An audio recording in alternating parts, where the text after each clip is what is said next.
Welcome to Norway, Fremling. Jeppe is here and I am Sahid Ali. Today we're going to talk about something very important, actually. More important than the former episodes. Very important. Yes, we're going to talk about cultural understanding. Oh. Because if you want to become a Norwegian, you must understand the Norwegian culture and learning about arts like one person, Edvard Munch, and his art that can give immigrants like you a deeper understanding and appreciation of Norwegian culture. Munch's work is closely associated with Norway, and his paintings are often viewed as like logos, like a logo. Really? Emblem, what do you call it? Emblematic? Yeah, like a logo or a... Of the Norwegian identity. That makes sense. So by learning of Munch, immigrants can gain insights into Norwegian values, history, and aesthetics. Just by looking at a picture. Which painting would you say is the main logo? I think it's just bullshit. We're the board of educational stuff. They called me and told me to say that, but I'll tell them that fuck you, because that's not right. All Munch's pictures, they represent. Excuse me. Oh, yeah, på saken. That's my Apple Watch. My Apple Watch. Fremdeles på saken. Yep. Fuck off, you Apple Watch. My Apple... Jeg vet ikke hva jeg skal si til det. Okay. Ferdig, gå hjem. What does that mean? Go, idiot. Go yen. Go home. My Apple Watch is... my Siri is on speed and is always listening to whatever I say. When I cough, it's my cell phone says, prosit. So if you... so now if you tell it to go home, surely if it's on your wrist, it is home. Yeah. So, I feel like I want to amputate my home because my wrist, it's on my wrist. This motherfucker, a little small person, always asking questions. Jeg forstår ikke hva du sier. Practically a cyborg wearing that, aren't you? Yeah, practically a cyborg.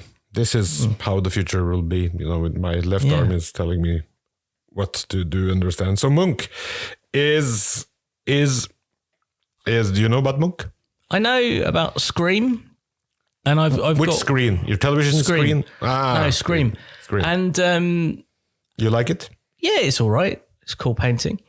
What I like about Munch, what I find funny is that every town that Munch's ever spent 5 minutes in tries to claim that Munch lived there and painted a picture there and was massively influenced by this part of Norway.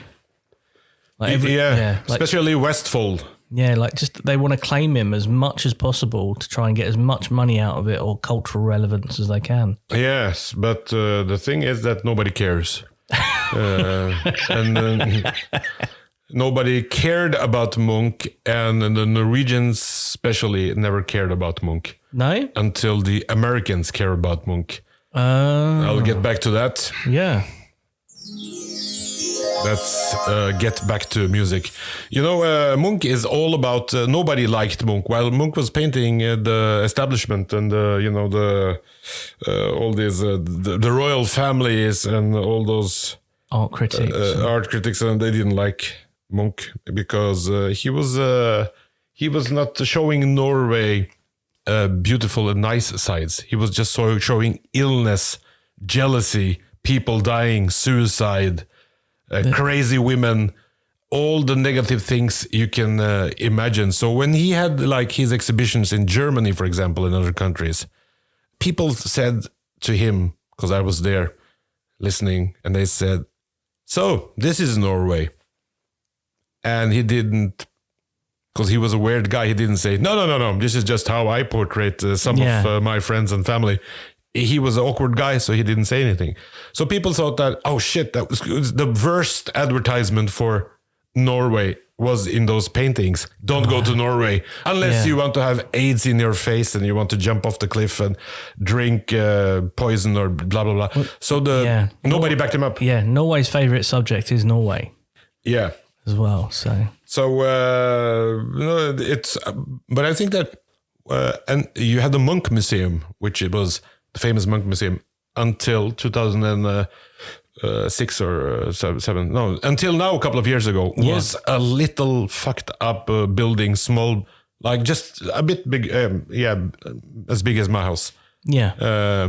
So very big museum. Yeah, huge palace. In like a ghetto area of Oslo. That's where they had the museum. And then the Scream movies came. The American Scream movies with the Scream mask. Yeah. And then the Scream movies starting to sell Scream merch was that face. And they put that face in different Scream backgrounds because that face is the same face as the Scream from Munch. And then people started to get more and more awareness around this Munch guy. What did he do? And all that stuff. And then after all that boost, then they decided to, I think Munch is very popular. Look at Americans, how they embrace Munch. And then they decided to build a new Munch museum.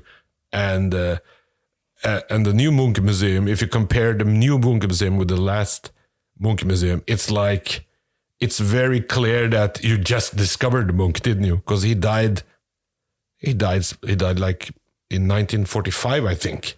Yeah. So it's all bullshit, as everything is all around the world. That happens in sports in Norway as well, doesn't it? Like boxing was illegal in Norway for a while, and then as soon as Berkhouse became world champion, all of a sudden, we like boxing now. Oh, it's we with have a world champion. It's with everything in Norway. Everything comes last to Norway. They see if it works in US, UK, Denmark, Sweden. If everybody appreciates that stuff, okay, then we'll try. Even war movies. Yeah, even Norwegians, like Norwegian products, or Norwegian people doing sports that are unapproved of, or art that isn't approved of, it seems to be. It's not accepted until it's internationally accepted.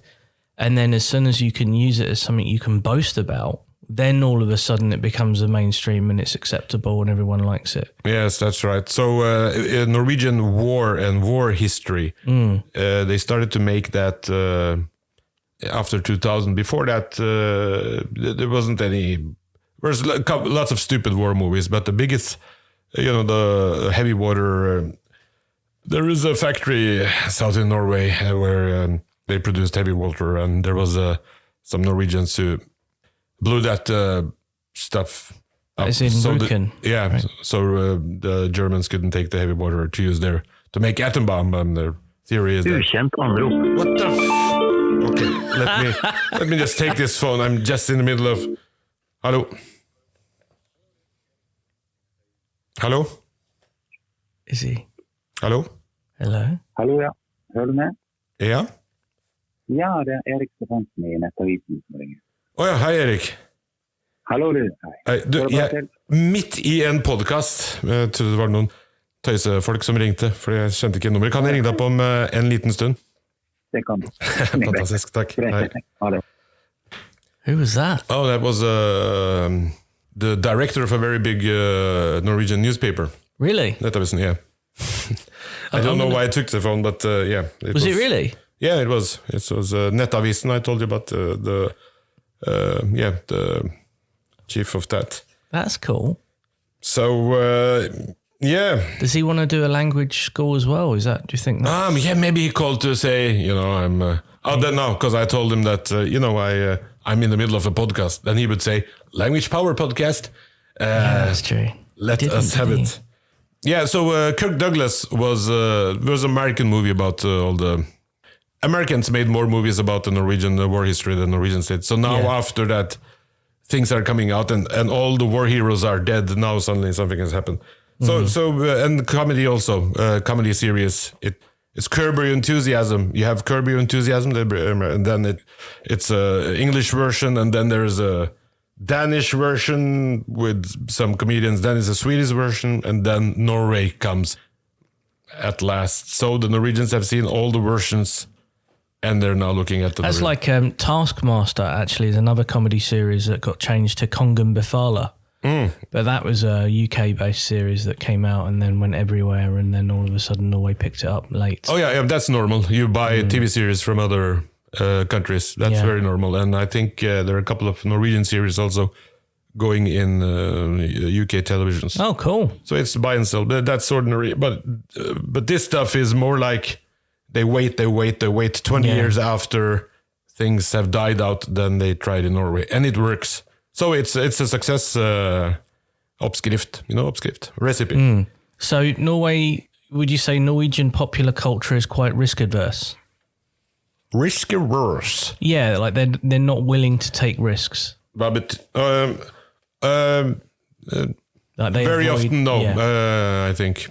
Very So often that's no. one thing we can take from the Norwegian art, using Munch as an example, is that they didn't back him at all until Well, they did back him, but very little. So like every the bare minimum. Yeah, minimum. And he was just looked upon as a very controversial guy and too experimental and too easy sometimes, like many people. Because like the scream painting looks like it's made by a kid. It's cool though. It's a cool painting. Yeah. But when it was made, it was like, what the fuck is this? Yeah. How old are you? How many versions has he made of that painting, do you think? I don't know, maybe 30, 40? Yeah, at least, The literature yeah. is. So, So who's your favourite artist in Norwegian art? I don't know. I don't have any. I don't have any favorite. I think mine's Push Wagner. I like mine is Munch though. More than Push Wagner. Yeah. So But I don't. But I don't have any favorites. Problem with Munch was if Push Wagner would have lived with pen and pencil next to Munch, nobody would know about Push Wagner, of course, and that's a big problem with Munch. That while Munch, how do you say it? Munch. I don't know. He's your Well, some say fellow Munch, countryman. some say Munch. It's potato. Munch, the ones who know, think they're Munch experts, they say Munch. It's like, what's the name of the guy who's cut his hair off? Van Gogh. Yeah. I've heard people say, Funkoch. Oh my god. What? Funko. Bless you. Yeah. Funkoch. Oh, that's And hard. I'm a big fan of Funkoch. And I say Van Gogh. Van Gogh. Yeah. Nice. That sounds like a drink. And that's what it is. That's all his paintings are like drinks that are spilled out. So, lots of famous artists, like very famous, but not famous outside Norway. They, what do you call it? Drowned in his shadow? What do you call it? Is that expression? Not drowned? No, but I get what you mean. They couldn't get out of his shadow. Yeah, it was. Escape it. I was in a expedition. No, not exception. Expedition. Art expedition. Exhibition. Oh, sorry. My English is That's not all right. so good. Thank you. Art exhibition, a very big art exhibition in a place called Eggedal, where there's a very famous Norwegian artist called Kristine Sundsdal, I think. Yeah. And he was all about painting animals. Cool. Very good at that. His cows were amazing. You could like almost milk them. Beautiful cows. And he was countryside paintings, nothing explosion, just people, farmers, and he was a lot in France and made stuff there and loved the countryside. But he just totally vanished because of Munch.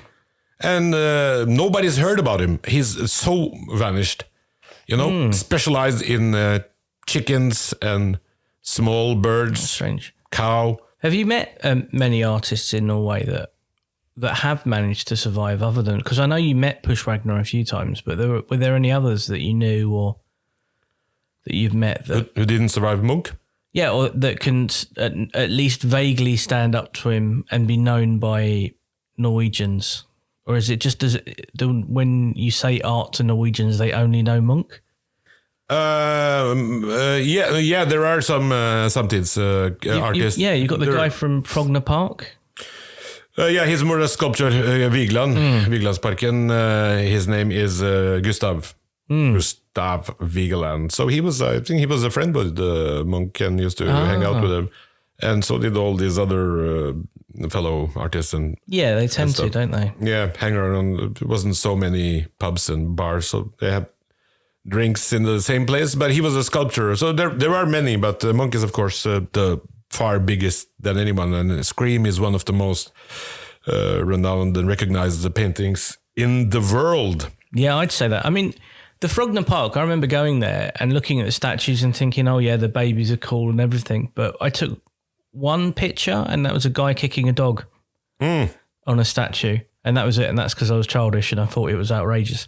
And that's the only thing I really remember is that how that one made me feel and got that emotion from me. Whereas everything else, they were statues, they were cool, but there were a lot of them. But to become a Norwegian, you must understand that the biggest art piece of Norway, the biggest cultural and art monument, the biggest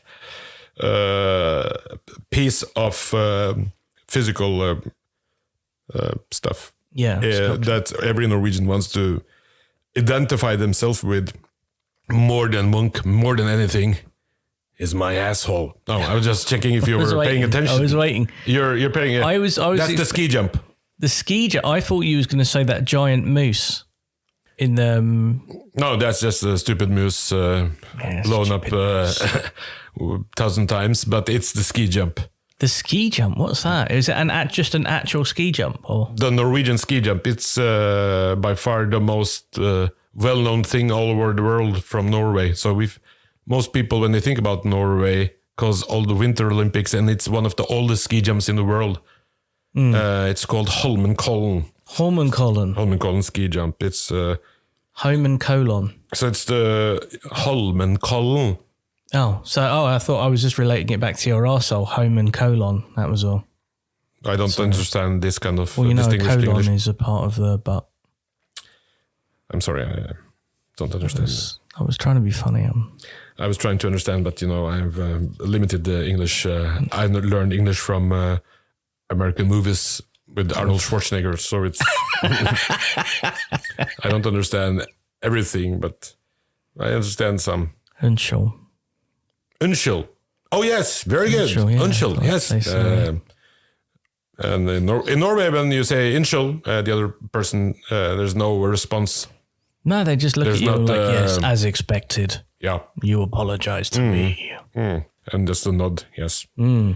Holmenkollen is the ski jump, and it's one of the probably the most iconic landmark in Norway. You can build any building you want or do whatever you want. Shoot Quisling, for example, on the Akershusfesting and use that as a postcard. But it won't win over the postcard with the Norwegian ski jump. Yeah. For non-Norwegian listeners, Quisling is a Norwegian politician that is not very liked from the war. Very good, Jamie. Very good. You really studied... You studied him a bit too much, I think. Why? Why that interest in this? You Quisling. Because he was shot. I just thought it would be funny to, just call people Vidkun as a name, as a baby first name. As a baby name. What's very interesting is there are lots of writers, artists, and this and that from before the name was banned, and it was a very common name. So you will, like Adolf Hitler, you have Adolf. Yeah. In every second or third name. Yeah, what's your kid's name? Adolf Himmler. Oh dear. Heinrich Goebbels. So but after they did their stuff, nobody wants to. But still, you can. I used to go with the papers in the 90s, and I could still find a couple of Adolfs in the letterbox names. Oh, nice. I wonder if there's many Hitlers left in Austria. Like just the Hitler family, because that would be rough, wouldn't it? Yeah, I think you probably should South America would be closer to find them. Would that be the same for Kristlings, do you think? Are there many Kristlings in Norway, do you think, left? Or do you think everyone just changed their name? Oh, no, none, nobody today. So if you look at the telephone catalog, then you'll be very lucky. But because it's no more 18 net, what am I talking about? If you search for names, Yeah. your sweater, which is yellow, has the same yellow colors as the Yellow Pages phone books. It's in funny Norway. because this is actually made from Yellow Pages. Ah, that's Yeah. wow. That's why you have so much. why You're it's name so- dropping a lot. Well, it was so cheap. Yeah. So so the ski jump, and without being funny, the ski jump is the national pride and identity, and it's because ski jumping it demands a lot of skills and courage and all those things that you want to identify with yourself with, and that's the perfect art piece. That it's not what do you see? What do you see? What it is supposed to be. It's like it's very clear. Is it actually regarded as an art piece then, or is this like a piece of performance art and just Oh a yeah, good representation? yeah. It has of a what very Norway is? unique architecture, and lots of other ski jumps have copied that. It's like a juice presser with a long handle.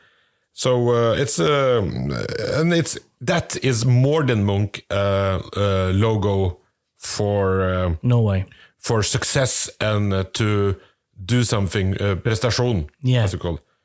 And people get impressed by it more than like if you're in Las Vegas. All my relatives from Pakistan who've been to Norway. Yeah. That's what you do. When you come to Norway, you ask where the Frogner Park is to see the Yep. statues, and you ask for the ski jump. I've not been to the ski jump. So I'll take you there, and we can. I can almost post a picture of my grandmother in the 90s standing Really? in front of the ski jump. Oh, that's cool. So all my relatives have been there, and I have pictures of everybody. That's like they have no idea what it is, even if you explain to them. I remember explaining to my grandmother it's a ski jump. You have like a wooden stuff on your legs, and and they're like, why? It's sports, but who do you compete with? Another guy, and it's difficult to. Where is it based? Is it in in Holmenkollen? Holmenkollen? Yeah, in Oslo. Oh, that's in Oslo. Okay. Yeah, so Holmenkollen, it's very important for you to go there. Are there any other places like that have got big cultural significance, like Rjukan? The castle, because of the heavy water. the King's Castle. It's a big. Yeah. That's a big deal. So the castle, Holmenkollen. Just Holmenkollen, actually. That's okay. that's it. It overshadows anything. Is it that big? Yeah, like what it symbolizes. Oh, The royal family doesn't symbolize that. The royal family symbolizes high fences, hidden money, Cayman Islands, and all that stuff, as it does with all the royal families. Yeah. How much money do they get? Who pays for this? And wow, why are they doing that? And why can't the newspaper write about this and that? So, but Holmenkollen is everybody can do it. It's like the stairs in the Rocky. can you still use it? Can you still try it if you want to, or is it like a? Yeah, it's public. It's open. It's an ordinary ski jump. So I could do the ski jump. You could take me there, and I could do it. You can do it, but I can't guarantee for you surviving Safety. it. Yeah. Is it dangerous ski jumping then? I guess. It's like me throwing you out of a building Oh, with what floor? last floor. The bottom floor, the ground floor. Yes, or the and top floor? I throw you out with an umbrella in your hand, and trust the umbrella, I shout while you. I'm sounds- trying to. So not so something it's- if you don't like heights. It's not something to do. Oh no! Would you ski jump? I've tried the wire. You know what do you call it? Wire from one place to another. There's a name for it. Zip line. Zip line. Yeah, I've done a zip line. Right over the ski jump. Oh wow. But once you know that you're secure, then there's no problem. If I knew that I had safety stuff, you could throw me out of Mount Everest. Wouldn't mind. But once the safety is gone, that's the sound you hear when I hit the ground. You end up looking like mackerel and tomato. Yeah, or a monk picture. I fooled you. We're not finished yet. Okay. What are you doing? You know, it's. I'm just confused today. What the? Where's language power button? I don't know. Did you record over it? I don't know. Just press one and see what happens. What have we got? So now we're going to. There's a message from abroad. Hi Jamie, it's Natalie from Red Hill. I want to know, what's the food like in Norway? Is it true that it's just pickled fish and potatoes? Yes. Red Hill? Red like Hill. A fortress? No, it's. Oh, how do I describe Red Hill? Some people call it Dead Hill, because it's just. It's like a poor man's Croydon if Croydon was proud of itself for being such a rough place to live. And what did she want? I didn't understand anything. So she said, what is the food like in Norway? And is it true it's just pickled fish and potatoes? And that's why I said yes. Oh, you said you just answered the question. Yeah, just at once. straight up. Yeah, Norwegian food. Or the problem, or it's not a big problem. It's actually very nice. Norwegians, as most Western countries who have a lot of money, they don't have so much focus on their own food. So when you go to Oslo, you got Italian restaurants, you got tapas restaurants, you got Thai and this and that. But Norwegian food basically is fish stuff. So if you love fish, then I would even not suggest Norway, because Norwegian fish is basically farm fish. The salmon, everybody talks about the Norwegian salmon. The Norwegian salmon is a farmed salmon. Yeah. And the truth is, the Norwegian salmon is actually transparent. It's not red. It's Really? And it's blind, and it's multi-handicapped. Really? Yeah, because they try to farm as much fish in as less space as possible. Everything is about making money. So from Germany, they order paprika powder, Yeah. to color it pink.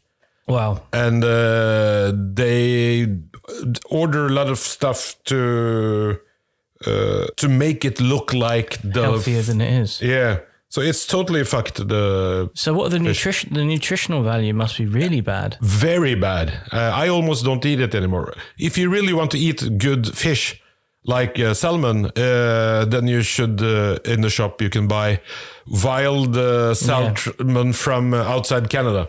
Or catch it yourself, I guess. Yeah, you can catch it yourself. Or, yeah. So it's, and it's if you're a fish person, there are lots of varieties, and you can take your fishing rod and go and fish. But mostly everything you buy in shops, even though they look like animals, they're processed. Yeah, like the sausages here are really processed. Oh yeah, sausages are. They're And they don't even hide it. It's it's just call it mykk, mekanisk utbeinet kjøtt, machine fixed. Yeah, it's really processed. It is just pickled fish and potatoes with boiled stuff. Yeah, in a nutshell, you can say that. Yeah. And Norwegian that's food. Norwegian food. But like Zahid said, because they've got access to the rest of the world, other foods are coming in now. Yeah, they've got good chefs making very much good food. And like I'd say there's a restaurant near us in Horton called Oscar's, probably the best Turkish restaurant I've ever been to in my life. Yeah. Amazing food. Yes. Really good restaurant there. Lots of good food. And so you do find the odd gem here and there, but you do have to look. but if you're a stew person, like you like stews, or curries or whatever, but you have a big what do you call it, shovel, and you shovel it over to your table, and it, Asterix and Obelix. Did you read? Oh yeah. The last page where everybody have The giant wild boar. Yeah. And, then Norway isn't a place for you, because when you go to a Norwegian restaurant, you pay like 100,000 billion kroners to eat, and the plate you get, it looks like it's the design inside the plate. Oh, you painted the plate. Yeah. No, that's the dinner you're having. So they've got this food called lapskaus that it could be someone's been sick, but the best way to describe lapskaus is imagine someone's made a really cheap Cornish pasty and then added water. That's the sort of... Well, lapskaus is actually one of my favorite Norwegian dishes, yes, because that's the closest you get to a stew. But then you need to eat it in a proper place, not at a gas station where you eat it, but you should have fresh vegetables and... I've tried it with meat. fresh vegetables and the flatbread and stuff. I think my favourite is farlikal and raspabola. Yeah, you ate that in the last season. Yeah, raspabola was really nice. And beef snadder, that's good.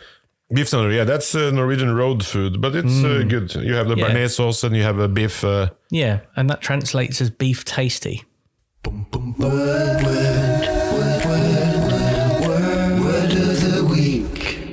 Word of the week. I'm very curious, Jamie. Word of the week. You've been saying something. I heard you repeat one word like mantra or something. Is that true? Yeah, because it took me a while to learn how to say it. It's assorterta rama. Assorterta rama.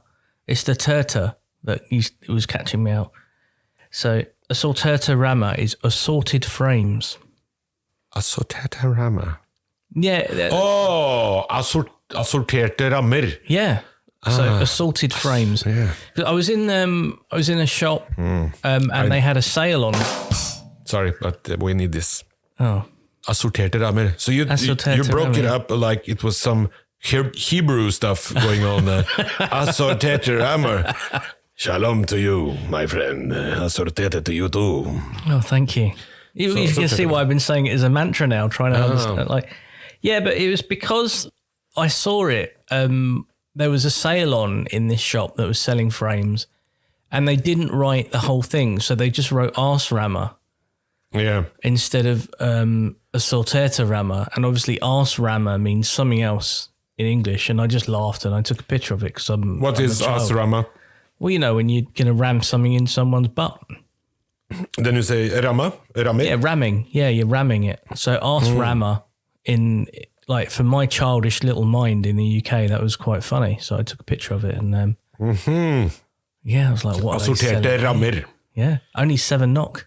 Arserammer. And what does it mean? Assorterte rammer? So assorterte rammer means assorted frames. So completely different to what I was imagining after reading the advert, but yeah, it was quite a fun little phrase. Made me laugh, and then just trying to say assorterte rammer. Assorterte rammer. Assorterte rammer. Assorterte. Assorterte. This is going to take a long time. Oh, I'm sorry.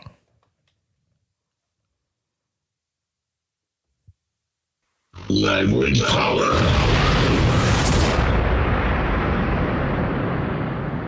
You meant that button, didn't you? That button, yes. Just keep pressing them. You can do it. You've got this. I'll keep trying with my assorterte rammer. Assorterte rammer. No? I'm panicking now with the assortertes. So, for anyone that's listening, Zahid is doing a really good job with the podcasting equipment today. What are we doing? What are we pressing? Oh, there you go. Press one. Anyway, you got it. Press that.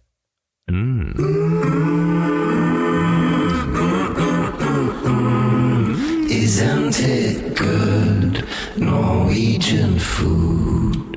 Isn't it good Norwegian food? And we are today Norwegian Pride.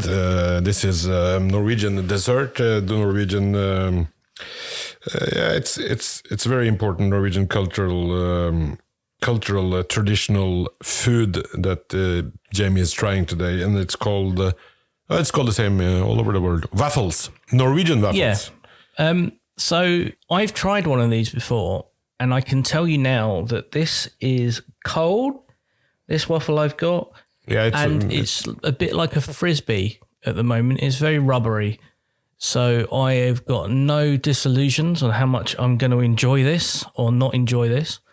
But I can tell you before I do eat it that if it was warm the way it was supposed to be, had butter and brunost and jam on it the way it's supposed to, then I would give it a 4. A 4? Yeah, a 4. But since you've given me this cold one, fucking frisbee. So what do you think about it? Give me a sec. All right, I'm just going to rip some off. All right. No.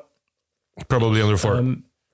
No, it's dry. So tell me something. Why 4 if you've tried it proper, as it's supposed to be with smør and brunost?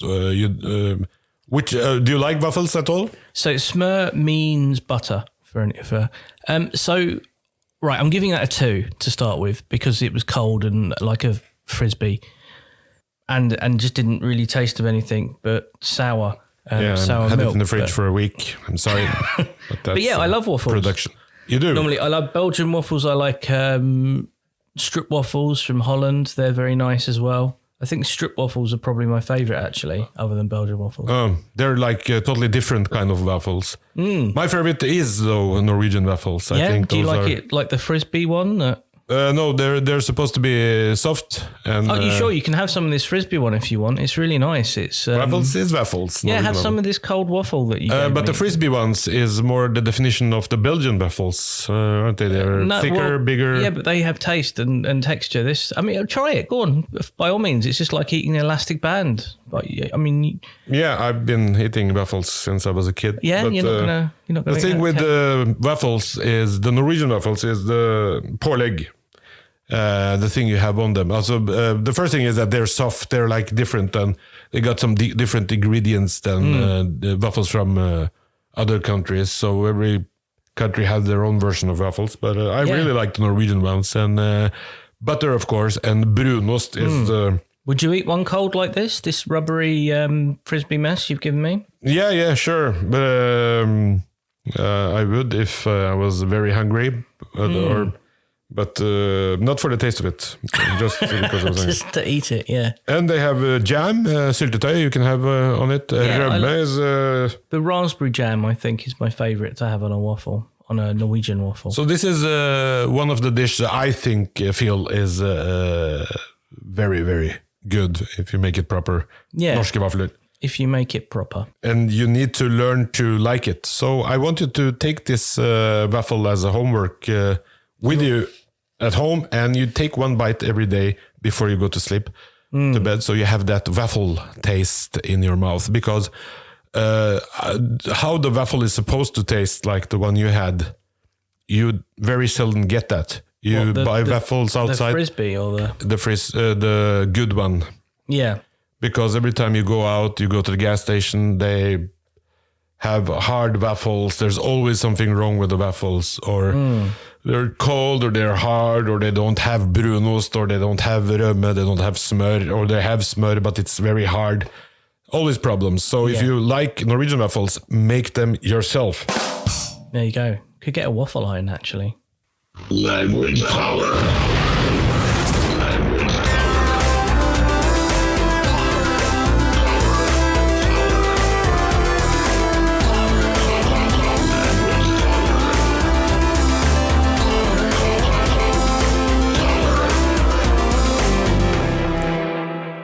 Please follow us on Facebook and Instagram. And if you have a message from abroad, you want to say something, ask for something, send us a message on Facebook or Instagram. It's Language Power. Language Power. That's correct. That's the name of our podcast. And this is our outro music.